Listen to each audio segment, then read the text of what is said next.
எல்லோருக்கும் வணக்கம். இன்றைக்கி அனிதா புஷ்பவனம் குப்புசாமி யூடியூப் சேனலில் உங்களை எல்லாம் சந்திக்கிறதுல ரொம்ப மகிழ்ச்சி. இன்றைக்கு பிறந்தநாள் மற்றும் திருமண நாள் காண இருக்கின்ற அனைவருக்குமே என்னுடைய வாழ்த்துகள். உங்களுடைய வாழ்க்கையில் நீங்கள் அனைத்து நலங்களும் வளங்களும் கிடைக்கப்பெற்று நீடூழி வாழணும்னு சொல்லிட்டு நான் இறைவன்கிட்ட பிரார்த்திக்கிறேன். இந்த காணொளியை காண்கின்ற அனைவருக்குமே இந்த நாள் இனிய நாளாக அமையட்டும். இன்னைக்கு கிச்சன் செட்டப்பில் நான் இன்னொன்று உங்களுக்கெல்லாம் ரொம்ப மகிழ்ச்சியாக இருக்கும். ஏன்னா உங்களுக்கு என்ன பிடிக்குதோ அதை நான் செஞ்சாதான் உங்களுக்கும் திருப்தி எனக்கும் திருப்தி இல்லையா? அதனால்தான் சரி இன்னைக்கு என்ன செய்து காமிக்க போகிறேன்னா, நான் சொன்னேன் உங்ககிட்ட சப்பாத்திலே ஏகப்பட்ட வெரைட்டி செய்யலாம் அப்படின்னு. இதில் ஒரு சிலர் கேட்டுட்ருக்கீங்க, நாங்கள் காலையில் வேலைக்கு கிளம்புறோம், காலையில் வீட்டில் டிஃபன் சாப்பிட்டு போயிடுவோம், மத்தியானம் ஏதாவது தாளிச்ச சாதம் இல்லாட்டி ஃப்ரைட் ரைஸ் இந்த மாதிரி எடுத்துகிட்டு போயிடுவோம் மேடம், நைட்டு வர்றதுக்கு ரொம்ப லேட் ஆகுது, வீட்டுக்கு சேர்றதுக்கு லேட் ஆகுது, ஆனால் பசிச்சிருது எங்களுக்கு, அதனால் அந்த சாயந்தரம் பொழுதில் 7-7:30 மணி போல் எங்களுக்கு பசிக்குது, அப்படி சாப்பிட்றதுக்கு டிஃபன் கொண்டு போகிறது கெடாமலும் இருக்கணும், அந்த நேரத்தில் சாப்பிட்றதுக்கு என்ன நல்லா இருக்குமோ அந்த மாதிரி ஏதாவது ஒரு வெரைட்டி செஞ்சு காமிங்க அப்படின்னு கேட்டுக்கிட்டீங்க. அதுக்காக நான் காலிஃப்ளவர் ஸ்டஃப்டு சப்பாத்தி செய்து காமிக்க போகிறேன். இந்த காலிஃப்ளவர் ஸ்டஃப்டு சப்பாத்தி உங்களுக்கு அந்த இது குழந்தைங்களுக்கு கணவருக்கு லஞ்ச் பாக்ஸ் ரெசிபியாக கூட நீங்கள் கொடுக்கலாம். இதில் நிறைய பேருக்கு சப்பாத்தி பிடிக்காது, அந்த கோதுமை எங்களுக்கு பிடிக்கிறது இல்லை, ரைஸ் வெரைட்டியாக செய்யுங்க அப்படின்றீங்க.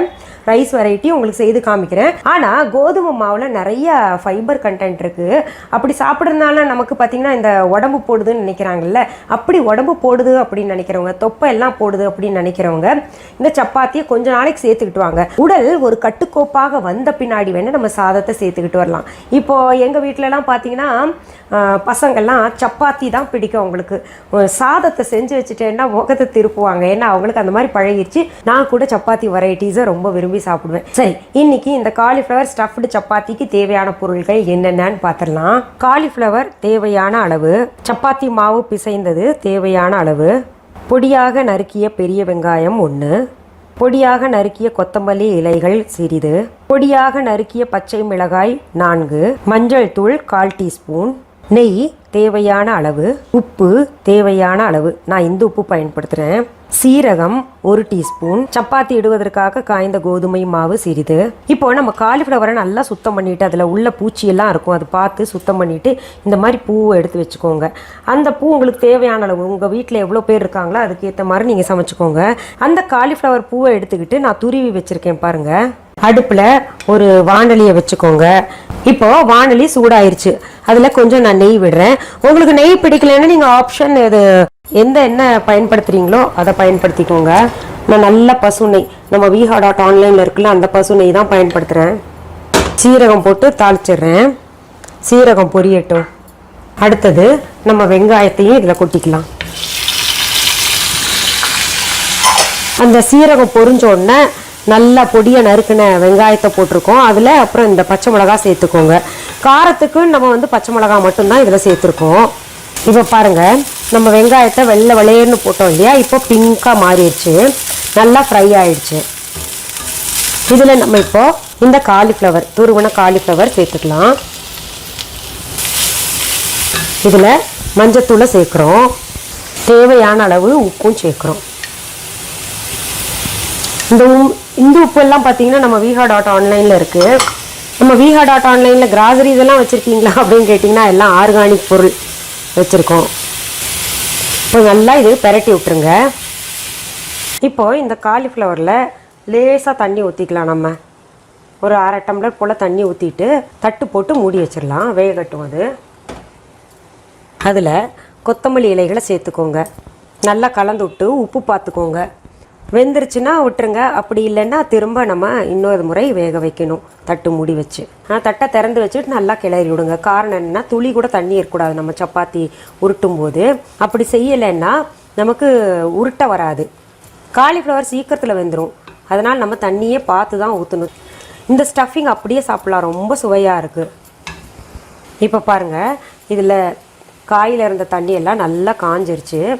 இப்போது அடுப்பை விட்டு நான் இறக்குறேன். இப்போது இந்த மாவு உருண்டை பண்ணி வச்சுருக்கோம் இல்லையா, அதை சின்ன சின்னதாக உருட்டி வச்சுக்கலாம். அது வரைக்கும் அந்த ஸ்டஃபிங் ஆறட்டும். நல்லா இவ்வளோ பெருசு செஞ்சு வச்சுக்கலாம், ஏன்னா அதில் உள்ள நிரப்பி மறுபடியும் உருட்ட போகிறோம் இல்லையா, அதனால். அடுத்தது நம்ம சின்னதாக உருட்டணும்ல, அதில் இந்த ஸ்டஃபிங் வச்சிடலாம். உங்களுக்கு எவ்வளோ தேவையோ அவ்வளோ வச்சுக்கோங்க. இப்படி செஞ்சுக்கணும்.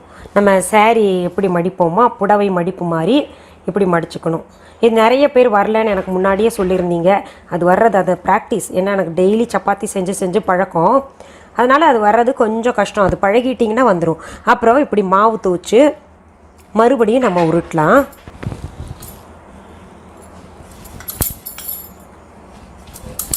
இப்படி உருட்டும் போது கொஞ்சம் வெளியில் வரத்தான் செய்யும். அதுக்காக நீங்கள் வருத்தப்படாதீங்க. இவ்வளோ பெருசு உருட்டினா போதும். இப்போது இங்கே தவா சூடாயிடுச்சு. அதில் நான் இது போட போகிறேன். பாருங்கள், இப்படி நம்ம தவாவில் போட்டு சுட்டு எடுத்துக்கணும். இதை இப்போ பெரட்டி போட்டுக்கலாம். நம்ம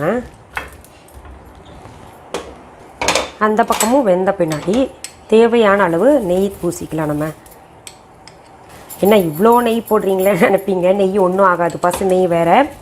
இது சாப்பிட்டு ஏதாவது நம்ம சூடாக குடிச்சிட்டோன்னா ஒன்றும் பிரச்சனை இல்லை. எண்ணெய்க்கு நெய் எவ்வளவோ தேவலை. நல்லா முறுமுறுன்னு வரணும் இல்லையா?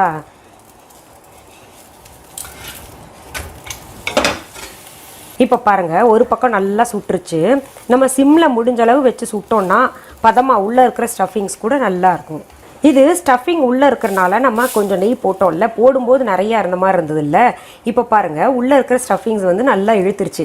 நீங்கள் நெய் நான் நிறையா போட்டேன்னு சொன்னதுக்கு பயந்துடாதீங்க. கிட்டத்தட்ட ஒரு சப்பாத்திக்கு ஒரு 1/2 டீஸ்பூன் போல் தான் போட்டிருப்பேன். இன்னும் இங்கே கொஞ்சம் வேகணும் நடுவில். இங்கே பாருங்கள், இதுவும் சரியாக வெந்துருச்சு இந்த பக்கமும். இப்போ பாருங்கள், காலிஃப்ளவர் ஸ்டஃப்டு சப்பாத்தி பார்க்கவே ரொம்ப அழகாக இருக்குல்ல. அதுக்கு நம்ம இந்த ராயத்தா தொட்டுக்கிட்டாலே போதும். ஏன்னா அதுலேயே காலிஃப்ளவர் இருக்குது. இது கூட வேறு ஏதாவது செஞ்சோன்னா ரொம்ப ஹெவி ஆகிடும். இதுதான் சரியான காம்பினேஷனாக இருக்கும். இதுலேயும் இந்த தயிரில் சீரகத்தூளும் மிளகாத்தூளும் போட்டிருக்கேன். இப்போ நான் சாப்பிட்டு காமிக்கிறேன். ஆனால் நீங்கள் நினைப்பீங்க எங்களை விட்டுட்டு நீங்கள் சாப்பிட்றீங்களே அப்படின்னு. ஆஹா, ரொம்ப சுவையாக இருக்குது. அந்த காலிஃப்ளவருக்குன்னு தனி ஒரு சுவை இருக்குல்ல, அதில் நெய்யெல்லாம் சேர்த்து செஞ்சனால ரொம்பவே சுவையாக இருக்குது. ரொம்ப எளிமையானது. நம்ம இரவு வரைக்கும் கெடாமல் இருக்கணும்னா இது டிஃபன் பாக்ஸில் நீங்கள் கொண்டு போகலாம் ஆஃபீஸ்க்கு. சரி, இன்றைக்கி இந்த பதிவில் எளிமையான காலிஃப்ளவர் ஸ்டஃப்டு சப்பாத்தி பார்த்தோம் இல்லையா? மீண்டும் அடுத்த பதிவில் வேறு ஒரு நல்ல தலைப்போட உங்களை எல்லாம் சந்திக்கிறேன். அதுக்கு முன்னாடி இன்னொன்று சொல்லிக்கிறேன், நீங்கள் இதை செஞ்சு பார்த்துட்டு எனக்கு கமெண்ட் பாக்ஸில் கமெண்ட் பண்ணுங்கள். இந்த சமையல் செய்து காமிக்கிற நிகழ்ச்சி சாதாரண விஷயம் கிடையாதுங்க. அதுக்கு ரொம்பவே மெனக்கிடணும். காய்கறியெல்லாம் அரிஞ்சு அப்புறம் செய்து காமிக்கிறது சரியான முறையில் வரணும் இல்லையா? அந்த ஃபினிஷிங் வர்ற வரைக்கும் நல்ல பக்குவமாக பார்த்து செய்யணும். இது ஒரு சமையல் நிகழ்ச்சி செய்யணுன்னாலே 1/2 நாள் ஆயிடுது. நிறைய பேர் நல்லா செய்து காமிக்கிறாங்க. அதனால் நீங்கள் கமெண்ட் பாக்ஸில் ரெஸ்பான்ஸ் பண்ணுங்கள். மீண்டும் அடுத்த பதிவில் வேற ஒரு நல்ல தலைப்போடு உங்களை எல்லாம் சீக்கிரத்தில் சந்திக்கிறேன். அது வரைக்கும் நன்றி, வணக்கம். அன்பான வாடிக்கையாளர்களே, உங்கள் விஹா ஸ்டோரில் பூஜை பொருட்கள், சிலைகள், ராசிக்கற்கள், வாஸ்து பொருட்கள், விதைகள், பாரம்பரிய அரிசி வகைகள், சிறுதானியங்கள், ஆர்கானிக் பொருட்கள், மூலிகை எண்ணெய், மளிகை பொருட்கள், மரச்செக்கு எண்ணெய், மரப்பொருட்கள், வெள்ளி ஆபரணங்கள், கிஃப்ட் ஆர்டிகல்ஸ், காட்டன் மற்றும் பட்டு புடவைகள், காட்டன் சுடிதார்கள், பட்டு பாவாடை, குழந்தைகளுக்கான விளையாட்டு பொருட்கள், ஹை குவாலிட்டி இமிடேஷன் நகைகள், வீட்டு உபயோக பொருட்கள், ஜூட் பேக்ஸ், ஹேண்ட்மேட் சோப்ஸ், அழகு சாதன பொருட்கள், சிறுதானிய பிஸ்கெட்டுகள், ஹோம் அப்ளையன்சஸ், இன்னும் பற்பல பொருட்கள் விற்பனைக்குள்ளது. விஹா ப்ராடக்ட்களை நீங்கள் வாங்க விரும்பினால் அது எங்களுடைய viha.online வெப்சைட் மற்றும் சென்னை ராஜா அண்ணாமலைபுரத்தில் உள்ள எங்கள் விஹா ஸ்டோரில் மட்டுமே கிடைக்கும் என்பதை தெரிவித்துக் கொள்கிறோம். வேறு எந்த ஆன்லைன் வெப்சைட்களிலும் விஹா ப்ராடக்ட்கள் விற்பனைக்கு கிடையாது என்பதை நீங்கள் கவனத்தில் கொள்ள வேண்டும். எங்கள் விஹா ஸ்டோரின் விலாசத்தை கண்டறிய கூகுள் மேப்ஸில் விஹா ஸ்டோர் என்று டைப் செய்தால் வழியை கண்டறியலாம். www.viha.online வெப்சைட்டிலும் விஹா ஸ்டோரின் அட்ரஸ் உள்ளது.